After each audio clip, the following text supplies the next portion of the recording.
Sir തന്നെയല്ലേ പറഞ്ഞത് sir കേസുമായി കോടതിയിലേക്ക് ഇല്ലെന്ന്? ഞാനങ്ങനെ പറഞ്ഞാലും നിങ്ങൾ കോടതിയിൽ എനിക്കെതിരെ കേസ് മൂവ് ചെയ്താൽ എനിക്ക് കോടതി വരാതിരിക്കാൻ പറ്റില്ലല്ലോ. ആ സിറ്റുവേഷൻ ഒഴിവാക്കണമെന്ന് സാർ ഞാനും പറയുന്നേ. സാർ അറിഞ്ഞോന്ന് എനിക്കറിയില്ല, അർച്ചനയുടെ അമ്മ മാനസിക നില തെറ്റി ഒരു മെന്റൽ ഹോസ്പിറ്റലിൽ അഡ്മിറ്റാ. അയ്യോ, ഞാൻ അറിഞ്ഞില്ല. അന്ന് ക്ഷേത്രത്തിൽ വെച്ച് അർച്ചനയെ കണ്ടതിന് ശേഷം അമ്മയ്ക്ക് ഇങ്ങനെ സംഭവിച്ചത്. അത് വേണ്ടായിരുന്നു ഇപ്പൊ തോന്നുന്നു. ആരതി നിർബന്ധിച്ചുകൊണ്ടാ അന്ന് ഞാൻ അതിനെ സമ്മതിച്ചത്. സ്വന്തം മകളെ ദൂരെ നിന്നെങ്കിലും ഒന്ന് കാണാനുള്ള അവകാശം ഒരമ്മയ്ക്കില്ലേ സാർ? ആരതി, ഇനി ഇതുപോലെ എന്നെ ബുദ്ധിമുട്ടിക്കരുത് പ്ലീസ്. സാർ, സാറിന്റെ ന്യായവാദങ്ങൾ സാറിന്റേത് മാത്രമാണ്.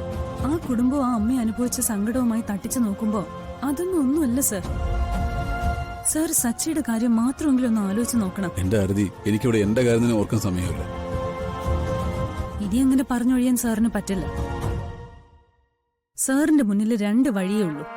ഒന്നെങ്കിൽ കോടതിക്ക് പുറത്തു വെച്ച് സച്ചിയുമായുള്ള പ്രശ്നം പരിഹരിച്ച് അർച്ചനയെ തിരിച്ചു കൊടുക്കണം. ഈ കേസ് കോടതിയിലെത്തിയാലുള്ള അവസ്ഥ സാറിന് അറിയാലോ. സാറിനെ പോലൊരാൾക്ക് അത് ഫേസ് ചെയ്യാൻ പറ്റുമെന്ന് എനിക്ക് തോന്നുന്നില്ല. അതറിഞ്ഞുകൊണ്ടല്ലേ താൻ ഈ കേസ് മൂവ് ചെയ്തത്. സാറിന് ഇപ്പോഴും അറിയില്ല ആ കുടുംബത്തിന്റെ അവസ്ഥ. സ്വന്തം മകളെ കാണാതൊരു അമ്മ മനസ്സ് തകർന്ന് ഭ്രാന്താശുപത്രിയില്ല. ആ അമ്മ മകളെ കാണാനുള്ള വെപ്രാളത്തോടു കൂടി പിന്നീട് സാറിന്റെ വീട്ടിലും വന്നിരുന്നു. പെറ്റ വയറിന്റെ വേദനയാ സാറത്. ഇനിയും സാറൊരു തീരുമാനം എടുത്തില്ലെങ്കിൽ എല്ലാം തകരും.